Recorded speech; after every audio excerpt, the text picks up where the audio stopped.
before the video on the tongue, I would like to point out a few mistakes that I make in the video while I'm reading the Bible.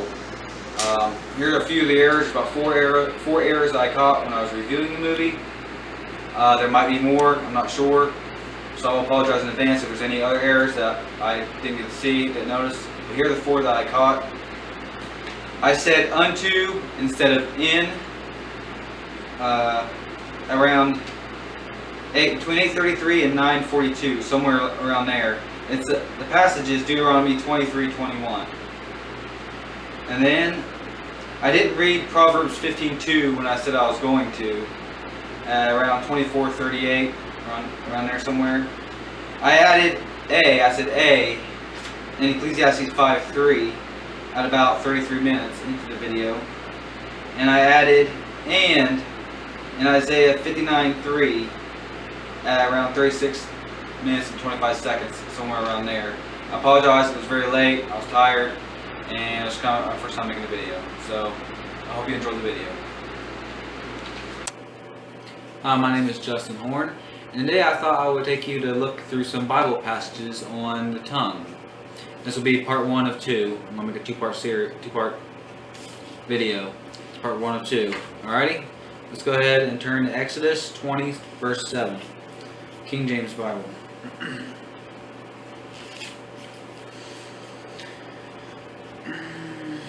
Thou shalt not take the name of the Lord thy God in vain, for the Lord will not hold him guiltless that taketh his name in vain.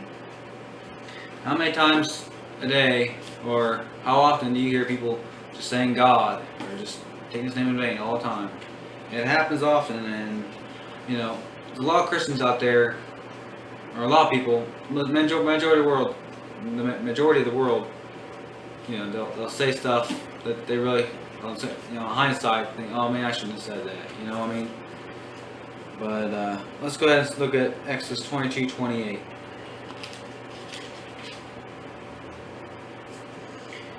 Thou shalt not revile the gods, nor curse the ruler of thy people.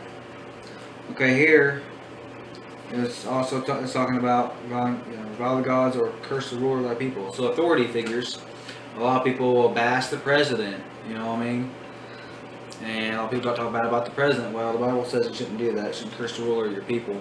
Now, I may understand some people disagree with things that he does, but it doesn't mean you have to, you know, badmouth him or nothing like that. All right, let's turn to Exodus 23:13. Yeah, here we go. And in all things that I have said unto thee, said unto you, sorry about that, be circumspect, and make no mention of the name of other gods, neither let it be heard out of thy mouth. So back then, God commanded the children of Israel not to, not to mention the name of other gods. So that's just, you know, 19:12. Leviticus 19:12. I'm going to try to do just most of the Old Testament on part 1, and then then the New Testament, maybe a few more verses out of the Old Testament in part 2. Turn to Leviticus 19:12. Chapter 19, verse 12.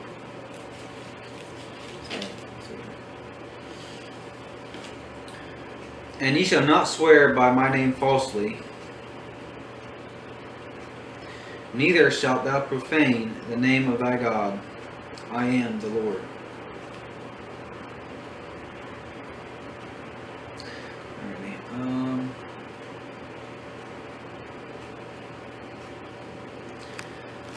Let's see. Turn to the verse 16 now, the same chapter.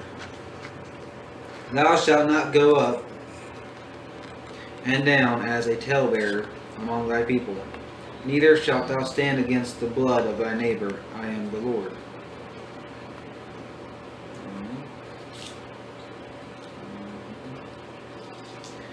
So I'm guessing that maybe, let's see, up and down as a talebearer, and gossiping perhaps, maybe. Neither shalt thou stand against the blood of thy neighbor. I am the Lord.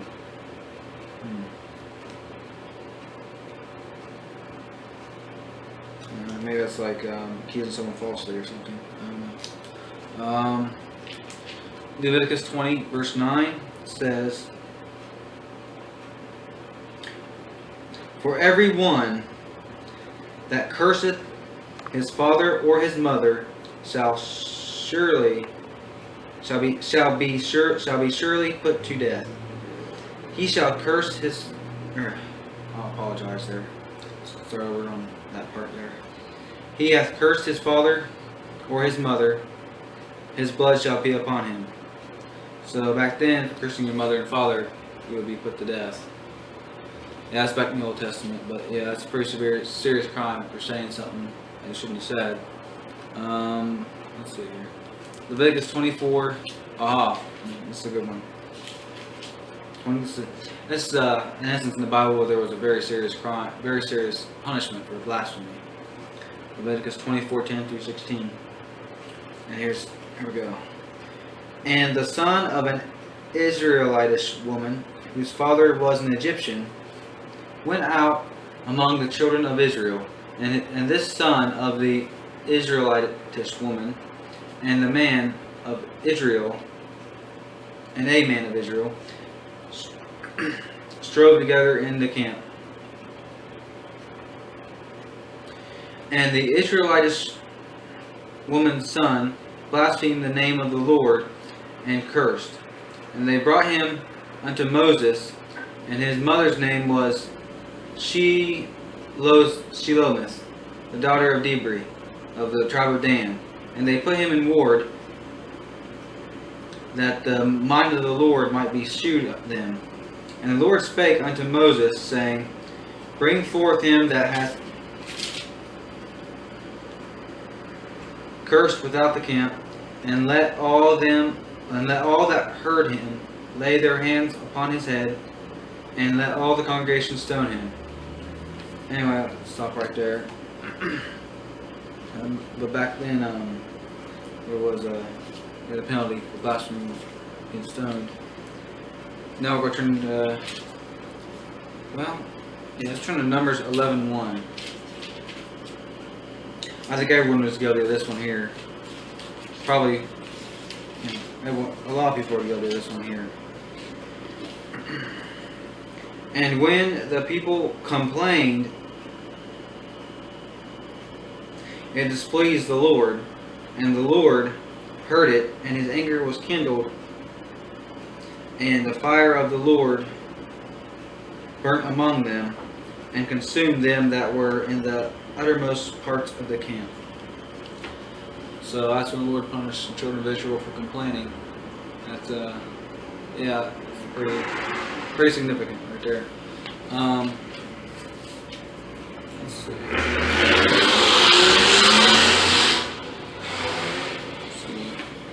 Let's do it wrong. I'm not sure this window here. Sorry about that. Numbers 14:27 through 37. "How long shall I bear with this evil congregation, which murmur against me?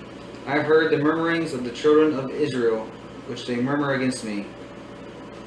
Say unto them, As truly as I live, saith the Lord, as ye have spoken in mine ears, so will I do to you.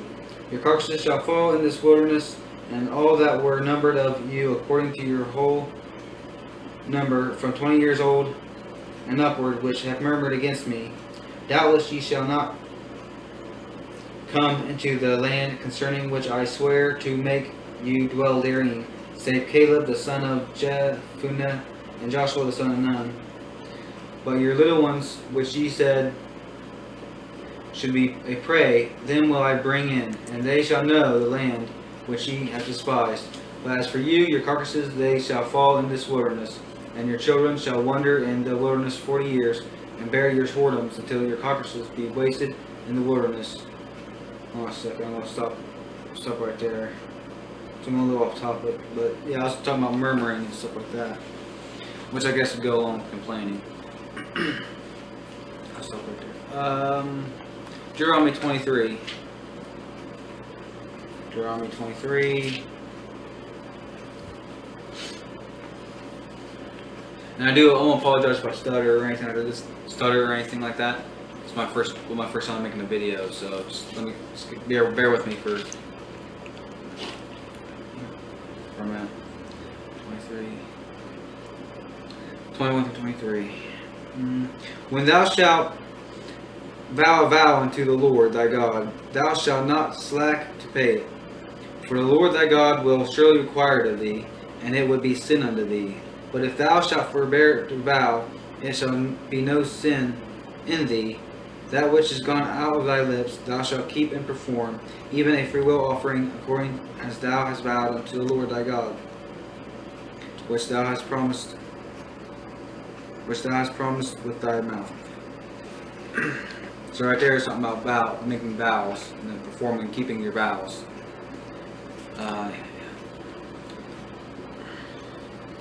Here, turn to 1 Samuel 2:3. Samuel 2:3. Talk no more so exceeding proudly. Let not arrogancy come out of your mouth. For the Lord is a God of knowledge, and by him actions are weighed.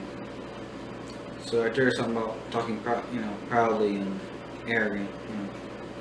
So arrogancy.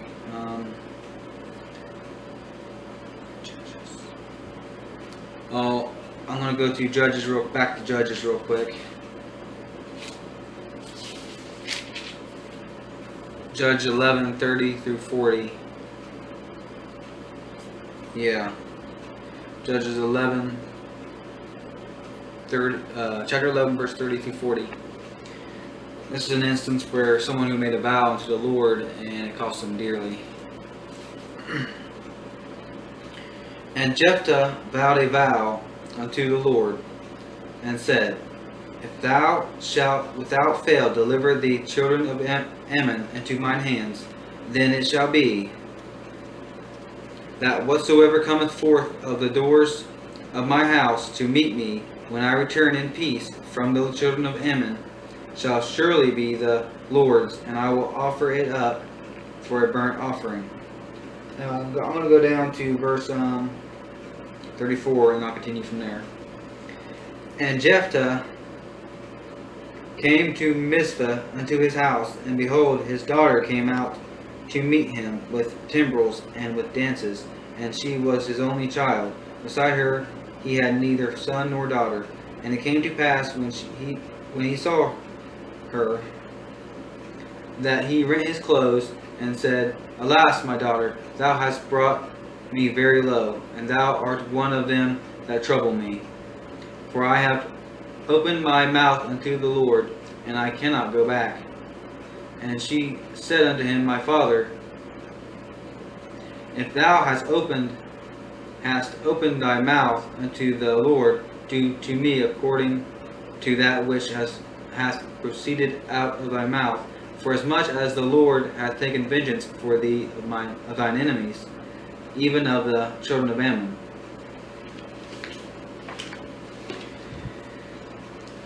And she said unto her father, Let this thing be done for me. Let me alone 2 months, that I may go up and down upon the mountains, and bewail my virginity, I and my fellows. And he said, Go. And he sent her away for 2 months, and she went with her companions, and bewailed her virginity upon the mountains. And it came to pass, at the end of 2 months, that she returned unto her father, who did with her according to his vow, which he had vowed, and she knew no man, and it was a custom in Israel, that the daughters of Israel went yearly to lament the daughter of Jephthah the Gileadite 4 days in a year. So right there it has Jephthah bound a vow, and it cost him his daughter. Let's see here. We're going to turn to Job 2:10. If any of you read the book of Job, very early in the book, Job experiences a lot of disasters, and let's see. Let me turn to Job real quick.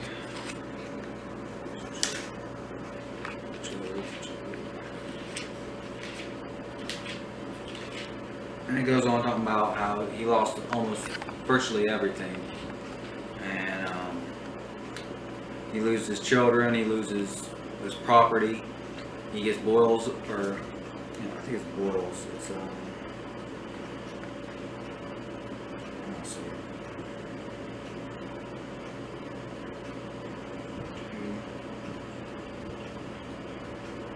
Yeah, boils. Sore boils from the sole of his foot into his crown. Gets boils all over him. But turn to Job 2, verse 10.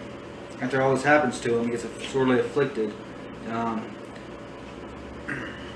Let's start up at 9 here. Start at verse 9 and go down to 10. Then said his wife unto him, Dost thou still retain thine integrity? Curse God and die. But he said unto her, Thou speakest as one of the foolish women speaketh. What? Shall we receive good at the hand of God?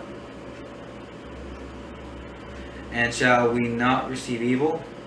In all this did not Job sin with his lips. So even when someone's under great distress, it's possible to not sin with your lips, even if you lose everything. It's a good advice. That'd be good to follow. 30. Turn to Job 31:30. You see, it says, Neither have I suffered my mouth to sin by wishing a curse to his soul. If you go up one verse, it's talking about. Let me go up one more verse to get the context of talking about here. If I rejoiced at the destruction of him that hated me, or lifted up myself when evil found him. And then go down to verse 30. Neither have I suffered my mouth to sin by wishing a curse to his soul. So even people that hate you, you shouldn't, wish a curse to them. Even to your enemies. So we'll turn to Psalm 10:7. His mouth is full of cursing and deceit and fraud. Under his tongue is mischief and vanity. Okay. Psalm 15:3. He that backbiteth not with his tongue, nor doeth evil to his neighbor, nor taketh up a reproach against his neighbor. Now, what's this talking about? If you go up to the first verse in Psalm 15, it's talking about, Lord, who shall abide in thy tabernacle? Who shall dwell in thy holy hill? So if you go down to verse 3, it says, He that backbiteth not with his tongue, nor doeth evil to his neighbor, nor taketh up a reproach against his neighbor. But in context, that would be, for the tongue, it would be backbiteth not with his tongue. Okay. Then you go down 17 verse 3, Psalm 17:3. Thou hast proved mine heart, thou hast visited me in the night. Thou hast tried me, and shalt find nothing. I am purposed that my mouth shall not transgress.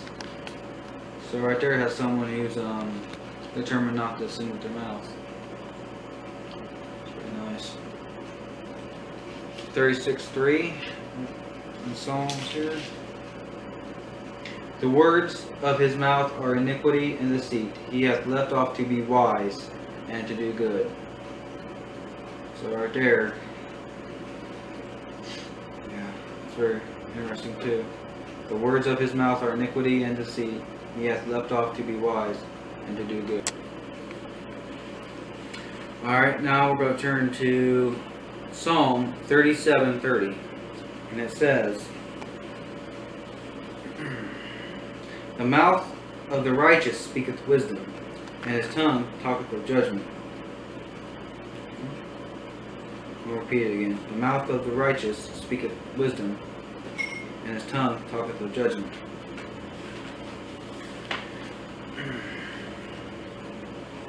Okay, let's turn to Psalm 39:1 and 2. I said, I will take heed to my ways, that I sin not with my tongue. I will keep my mouth with a bridle, while the wicked is before me. I was dumb with silence. I held my peace, even from good, and my sorrow was stirred. Stop right there. Alrighty. Let's turn to Psalm 50:19.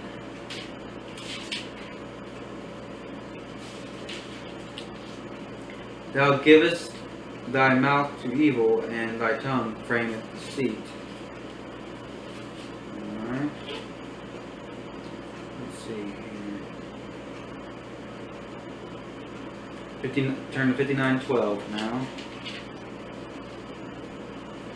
For the sin of their mouth and the words of their lips, let them even be taken in their pride, and for cursing and lying which they speak.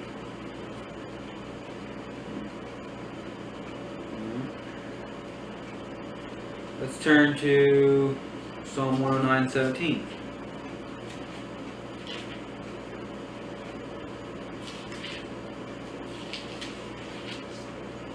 And this list is obviously all inclusive, but just some I picked out here. 109:17.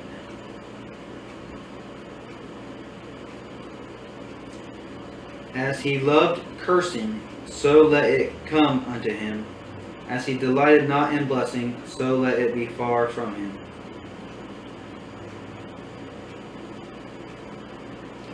Alright. 140:11. Psalm 140:11.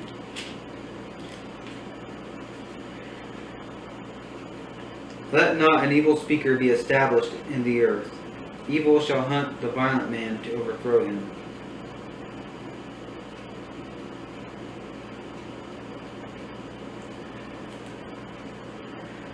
Proverbs 4:24. Put away from thee a froward mouth, and perverse lips put far from thee.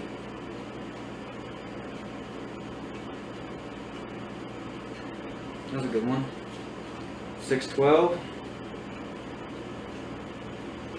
A naughty person, a wicked man, walketh with a froward mouth. Okay. Proverbs 8:13. Let's see here. The fear of the Lord is to hate evil, pride, and arrogancy, and the evil way, and the froward mouth do I hate. Okay. Now we'll turn to 10:32. The lips of the righteous know what is acceptable, but the mouth of the wicked speaketh frowardness. 11 verse 9. An hypocrite with his mouth destroyeth his neighbor, but through knowledge shall the just be delivered. Say it again. An hypocrite with his mouth destroyeth his neighbor, but through knowledge shall the just be delivered. Okay, now we're going to go to 26:17.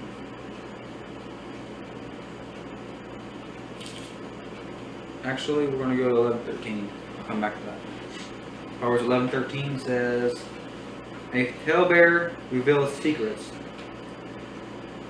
but he that is of a faithful spirit concealeth the matter. Alrighty? That's someone you can count on, someone you can trust to keep your secrets or whatever. Yeah.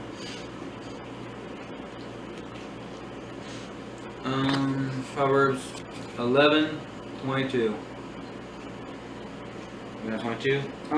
As a jewel of gold in a swine's snout, so is a fair woman which is without discretion. That's a pretty popular one there. Alright. Let's look for some more here. 12:13 says, the wicked is snared by the transgression of his lips, but the just shall come out of trouble. Okay. This one's a good one. I like this one here a lot. Proverbs 13:3. He that keepeth his mouth keepeth his life,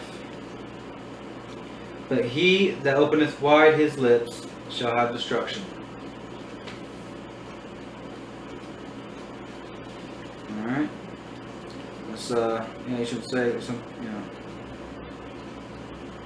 he that keepeth his mouth keepeth his life, but he that openeth wide his lips shall have destruction. Very good advice there. 15:1 and 2. A soft answer turneth away A soft answer turneth away wrath, but grievous words stir up anger.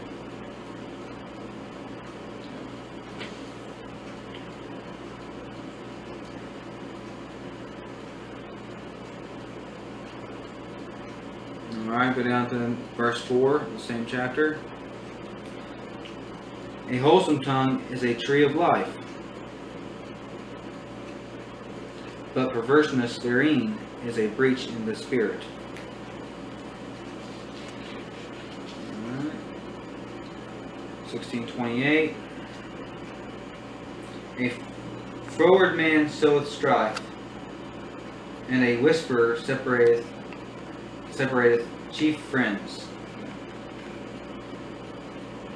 I said again, a froward man soweth strife, and a whisperer separateth chief friends. Proverbs 17:27.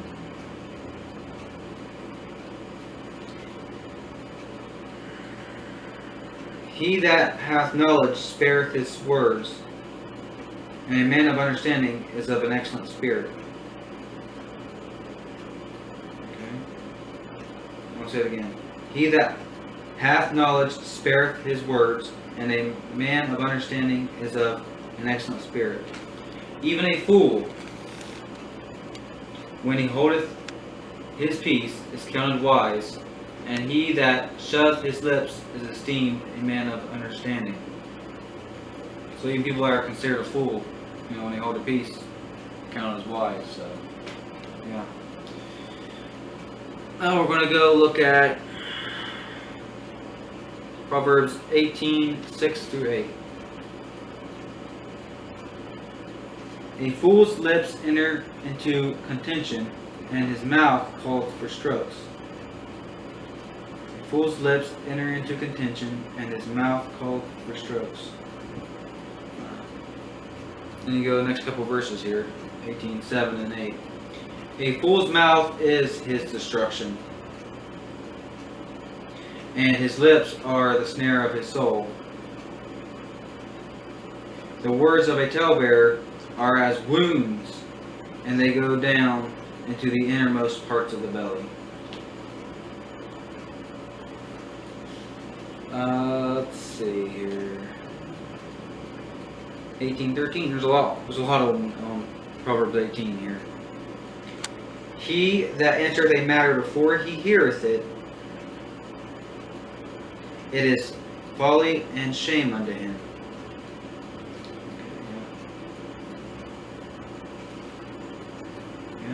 Say something before you even hear what they're saying. Just start saying something before you understand what they're saying, and it's folly and shame. So. Then verse 21 says, "Death and life are in the power of the tongue, and they that love it shall eat the fruit thereof." That's another good one there. What you say, death and life are in the power of the tongue, and they that love it shall eat the fruit thereof. Those are powerful words right there. 19:1 says, "Better is the poor that walketh in his integrity than he that is perverse in his lips and is a fool." So it's better to be poor and walking in integrity. And he that is perverse. Better is the poor that walketh in his integrity than he that is perverse in his lips and is a fool. Okay, Proverbs 20, 19, and 20.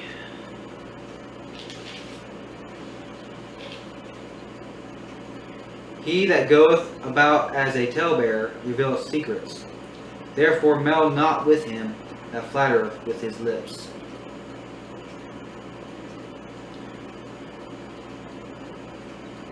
Whoso curseth his father or his mother, his lamp shall be put out in obscure darkness.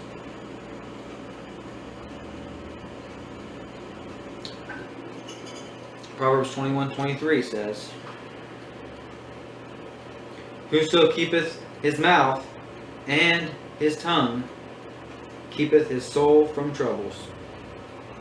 Right there. That's says, wow. I'm going to read it again, that's a good one. Whoso keepeth his mouth and his tongue keepeth his soul from troubles. You keep your soul from troubles? Watch what you say, you know what I mean? So, 26:4 says,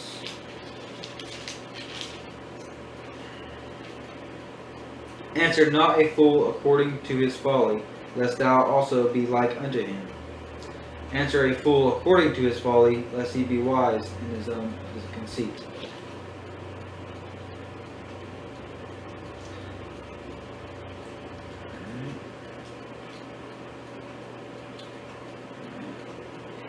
Right. 26:20 says, Where no wood is, there the fire goeth out, so where there is no talebearer, the strife ceaseth. 29:11 A fool uttereth all his mind, but a wise man keepeth it in till afterwards. I'll say it one more time. A fool uttereth all his mind, but a wise man keepeth it in till afterwards. Some people just like to say whatever they're thinking, and then it ends up, backfiring. Whatever they're saying is just. 29:20 says, Seest thou a man that is hasty in his words? There is more hope of a fool than of him. We'll say it one more time. Seest thou a man that is hasty in his words? There is more hope of a fool than of him. There, that's a good Bible verse too. Concerning what you say. Proverbs. I'm going to go back a few chapters to 10:19. Said I missed one. This is one I'm very glad I didn't overlook. 10:19.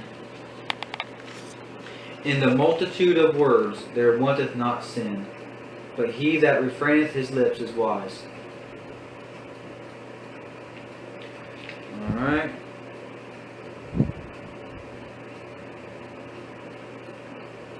Now we're going to look at Ecclesiastes 5:2-7. Be not rash with thy mouth, and let not thine heart be hasty to utter anything before God. For God is in heaven, and thou upon the earth. Thou upon earth. Therefore let thy words be few. For a dream cometh through the multitude of business, and a fool's voice is known by a multitude of words. When thou vowest a vow unto God, defer not to pay it, for he hath no pleasure in fools. Pay that which thou hast vowed. Better is it that thou shouldest not vow, than that thou shouldest vow and not pay. Suffer not thy mouth to cause thy flesh to sin, neither say thou before the angel that it was an error. Wherefore should God be angry at thy voice, and destroy the work of thine hands? For in the multitude of dreams and many words there are also diverse vanities, but fear thou God.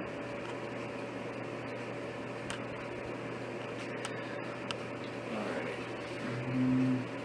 Just a few more, and then we're going to wrap this video up for today. We got Ecclesiastes 10:11 says, "Surely the serpent will bite without enchantment, and a babbler is no better." Okay. Isaiah 9:17.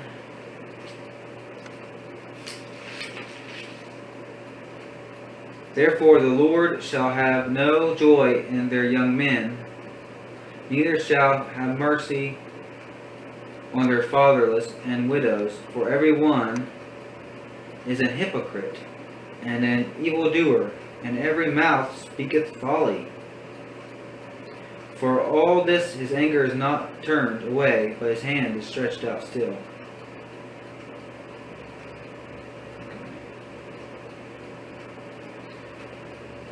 Isaiah 32:6. "For the vile person will speak villainy,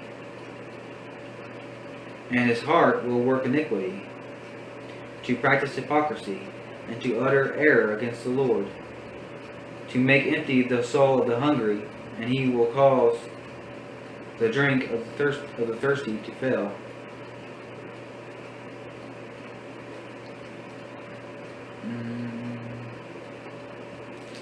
Alright, verse 17 says, "And the work of righteousness shall be peace, and the effect of righteousness, quietness and assurance forever." Now we're going to 59:1-4 of Isaiah.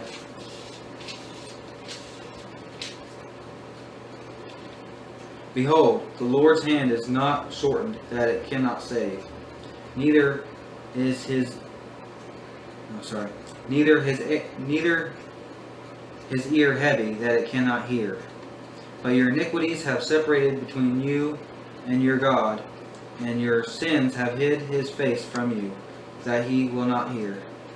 For your hands are defiled with blood, and your fingers with iniquity. Your lips have spoken lies, and your tongue hath muttered perverseness. None calleth for justice, nor any pleadeth for truth. They trust in vanity, and speak lies. They conceive mischief, and bring forth iniquity."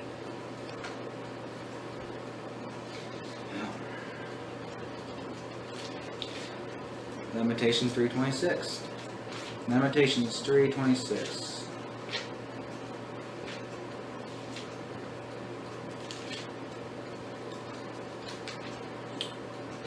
"It is good that a man should both hope and quietly wait for the salvation of the Lord."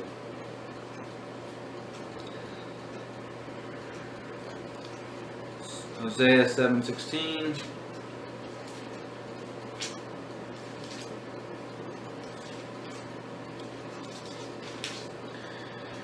"They return, but not to the Most High. They are like a deceitful bow. Their princes shall fall by the sword for the rage of their tongue. This shall be their derision in the land of Egypt." Okay. Micah 7:5.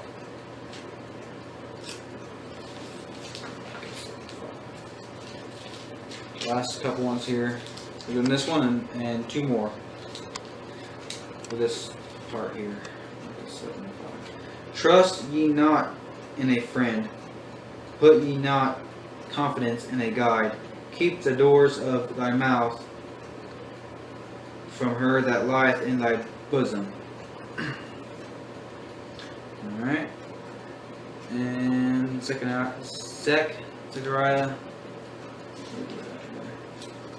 5:3.